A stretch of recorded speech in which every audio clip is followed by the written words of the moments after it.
What's up guys, I'm gonna show you in today's tutorial how to transfer audio files from your file manager to Instagram DMs.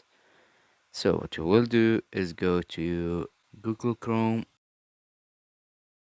then search for WeShare and then click on the link. Then you're gonna click on send a file and then I agree, upload the file you want to send, then click next, choose get a link and then click on get a link. Wait for it to be done.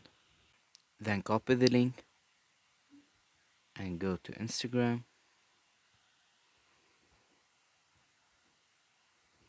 Paste the link right there. Now, if your friends decide to go to the link, it will take them to the website where they can download the link and listen to your audio. And that's it, guys.